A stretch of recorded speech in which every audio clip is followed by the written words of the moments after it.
Bismillahirrahmanirrahim. Assalamualaikum warahmatullahi wabarakatuh. Buat semua murid-murid yang Ustaz kasih sekalian, murid-murid kelas 5 Neptun, InsyaAllah hari ini kita sambung semula sesi pengajaran PTPR kita pada hari Jumaat.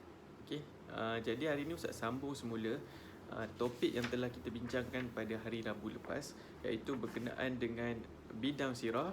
Tajuknya Nabi Muhammad SAW sebagai pemimpin agung. Pada hari Rabu itu saya ada terangkan berkenaan dengan apa itu pengertian pemimpin dan apa itu sifat-sifat atau ciri-ciri pemimpin yang Nabi Muhammad SAW ada. Jadi hari ini kita sambung. Hari ini kita sambung berkenaan dengan peranan Nabi Muhammad SAW sebagai pemimpin. Jadi sebelum itu saya nak murid-murid buka muka surat 152. 152 dan 153. InsyaAllah hari ini Ustaz akan jelaskan apa itu peranan Nabi Muhammad SAW sebagai pemimpin. Dan hari ini Ustaz tak berikan tugasan apa-apa. Tugasan kamu cuma mendengar video ini sehingga habis. Ustaz ulang, hari ini Ustaz tak bagi tugasan apa-apa. Cuma tugasan kamu adalah mendengar video ini sehingga habislah Ustaz terangkan. Jadi apa peranan Nabi Muhammad SAW sebagai pemimpin? Yang pertama, Nabi Muhammad SAW sebagai pemimpin masyarakat. Apa itu pemimpin masyarakat? Iaitu menyatukan masyarakat Madinah yang berbilang agama dan kaum. Nabi satukan penduduk-penduduk Nabi tu yang berbagai kaum. Diumpama macam dekat Malaysia ni lah, ada kaum Cina, ada kaum India, ada kaum Melayu, ada kaum Bajau, Kadazan dan sebagainya. Daripada Sarawak, Sabah, Sarawak tu banyak etnik kan. Dicampurkan, jadi dijadikan semua kaum ni satu kaum yang bersatu padu lah, yang berbilang agama dan kaum ni. Itu antara peranan Nabi lah sebagai seorang pemimpin. Yang kedua, menyemai sikap hormat menghormati dan toleransi dalam masyarakat. Bila Nabi dah wujudkan, dah satukan semua kaum-kaum ni, Nabi semaikan dalam kalangan-kalangan rakyat dia tu. Rakyat dia sifat hormat menghormati dan toleransi. Sifat hormat menghormati dan toleransi ni mesti adalah dalam setiap diri penduduk-penduduk Mekah Madinah masa tu. Jadi berganding bahu antara pemimpin dengan rakyat. Berganding bahu tu maksud saling tolong menolong. Apabila pemimpin memerlukan bantuan rakyat, rakyat perlu tolong. Apabila rakyat susah, pemimpin bantu. Begitulah yang Nabi terapkan. Sebab tu Nabi menjadi seorang pemimpin. Yang keempat, tidak menggunakan kekerasan dan paksaan. Nabi sebagai seorang pemimpin, Nabi tak gunakan kekerasan dan Nabi juga tak gunakan paksaan. Kekerasan tu maksudnya dengan ugutan, dengan hukuman yang berat, kekerasan, dengan pukulan dan sebagainya. Nabi tak gunakan kekerasan dan ugutan. Dalam Nabi menjadi seorang pemimpin tu, Nabi tak pernah buat benda-benda macam tu lah. Ada kekerasan, ada ugutan bunuh saudara terdekat lah, macam-macam lagi lah. Jadi Nabi tak pernah gunakan. Memupuk nilai murni dalam masyarakat. Nilai-nilai murni ni nilai-nilai yang baik. Nilai hormat menghormati, nilai kerajinan, nilai taat pada perintah Allah SWT tu semua nilai-nilai murni yang perlu Nabi terapkan dalam kalangan masyarakat supaya wujudnya masyarakat yang bertamadun, masyarakat yang saling menghormati, masyarakat yang baik hati. Menjadikan masjid pusat dakwah dan kegiatan masyarakat Islam. Nabi jadikan masjid ni sebagai pusat dakwah, yang mana dakwah-dakwah ni sampaikan di dalam masjid. Sebagai sebaran-sebaran umum pun disampaikan dalam masjid. Sebaran umum tu apa maksud dia? Sebaran-sebaran berkaitan dengan agama Islam, sebaran berkaitan dengan strategi dakwah dan sebagainya, Nabi sampaikan di dalam masjid. Apa-apa maklumat, info, Nabi sampaikan di dalam masjid. Menjadikan setiap individu bertanggungjawab mempertahankan negara Madinah.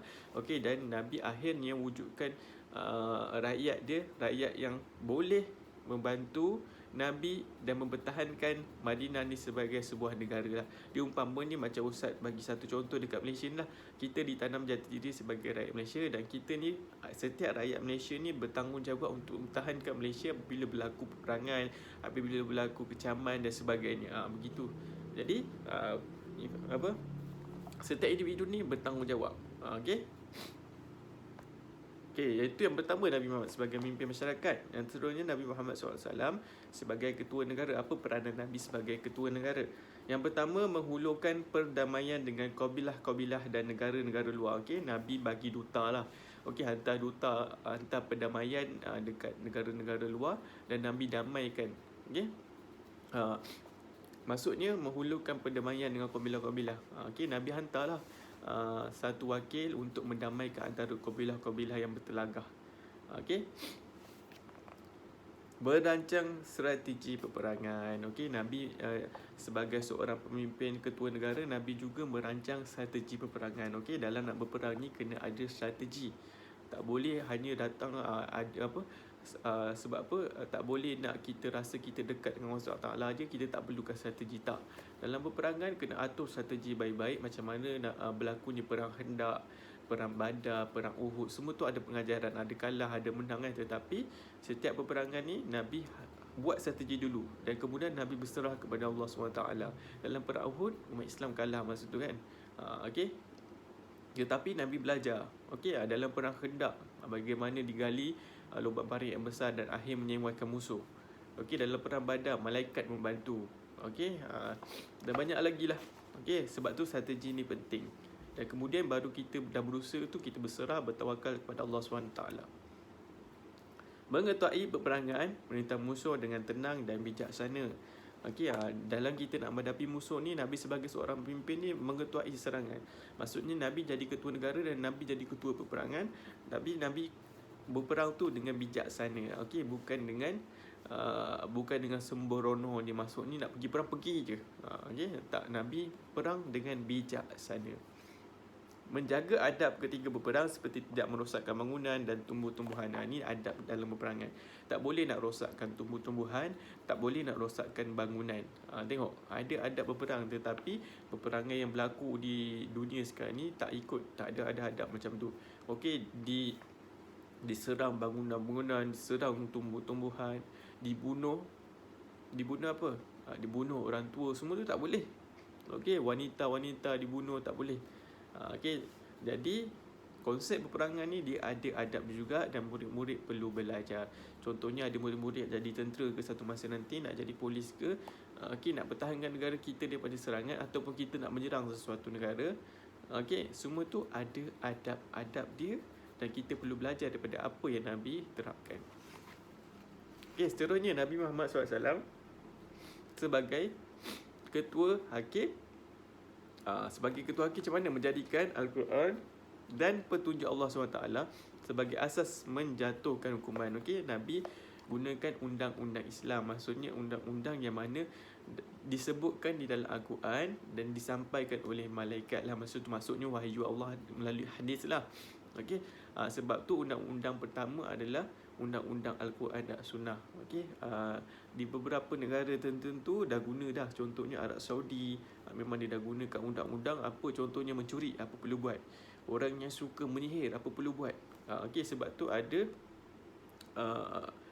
undang-undang ni kita nampak macam kejamnya Islam kena potong tangan ke benda, tak. Tetapi itulah yang diajarkan oleh Islam. Okey, tetapi sebelum menjatuhkan hukuman, bukti mesti ada kukuh dan kena ada sebab-sebab tertentu yang kukuh untuk menjatuhkan hukuman tersebut. Bukannya Islam dia mencuri, potong tangan, tak ada. Okey, semua tu dibuat berdasarkan apa yang dia buat. Okey, dan hukuman dia, contoh dia mencuri tu sebab apa. Okey, kalau disebab terpaksa sebab apa, tak adalah sampai potong tangan. Ada kaedah-kaedah lain yang Islam ada perincikan. Okey, sebab Islam tu mudah, syumul dan dia bukannya menyeksa dan dia bukannya untuk tujuan menjatuhkan maruah seseorang dan sebagainya. Okey, adil dan saksama serta berperilaku tegas. Okay, menjatuhkan hukuman berdasarkan bukti dan saksi tanpa pilih kasih. Ini Ustaz jelaskan tadi. Maksudnya jatuh hukuman tu bukan main sembrono je. Okey, dia mesti ada bukti, ada saksi. Contohnya kes zina. Bila pelaku tu jatuhkan hukum zina, dia kena hadirkan 4 orang saksi. Contohnya kalau tak ada saksi, boleh gugur hukuman tu. Sebab tu undang-undang ni sangat berat, sangat orang kata adil, tulus, telus dan sangatlah bermanfaat kepada manusia sekeliling untuk membela manusia-manusia yang teraniaya dan sebagainya. Okey. Nabi Muhammad SAW sebagai perancang ekonomi negara, yang ni yang terakhir sekali, sebagai perancang ekonomi negara, apa perlu buat? Menghapuskan dasar ekonomi jahiliah. Okey, ekonomi jahiliah ni maksud ekonomi yang dibuat pada zaman sebelum Islam tu habis hancur. Okey, dihancurkan dan diwujudkan ekonomi Islam.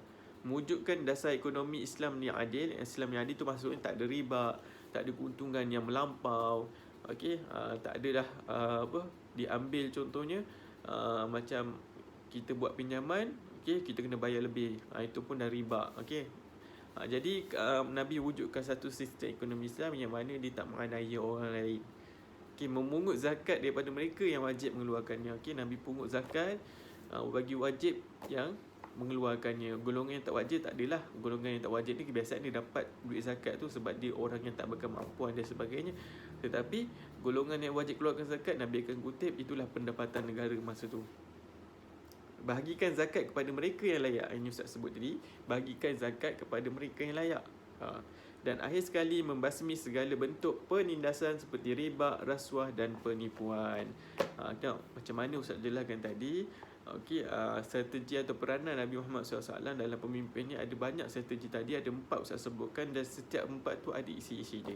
Dan tugasan kamu hari ini hanya mendengar saja apa yang Ustaz sebutkan ni, mudah-mudahan. Sebab sirah ni satu subjek yang mungkin pada pandangan kita susah sebab kita kena ingat tarikh, sejarah sesuatu peristiwa dan sebagainya. Tetapi sekurang-kurangnya murid mendengar apa yang Ustaz sebutkan ni sampai akhir ni pun dah kira bagi Ustaz bermanfaat bagi kamu dan bermanfaat juga bagi Ustaz. Sebab Ustaz tak adalah penat nak baca banyak-banyak ni, terangkan kemudian murid tak dengar. Tetapi Ustaz harapkan mana yang boleh dengar sampai habis, dengarlah. Okey, insya-Allah itu bukan apa untuk tambahkan ilmu pengetahuan kita dan kita dapat kenal cara Nabi sebagai seorang pemimpin. Itulah pemimpin yang kita perlu contohi. Bukan tiru daripada sesiapa, tetapi yang layak ditiru adalah Nabi Muhammad sallallahu alaihi wasallam. Okey, itu sahaja daripada Ustaz, insya-Allah. Kita jumpa lagi pada minggu hadapan untuk sesi pengajaran seterusnya. Sambil-sambil itu kita doakan agar COVID yang berlaku di Malaysia ni berakhirlah, dan mudah-mudahan kamu semua dapat kembali ke sekolah seperti biasa. Itu saja daripada Ustaz. Assalamualaikum warahmatullahi wabarakatuh.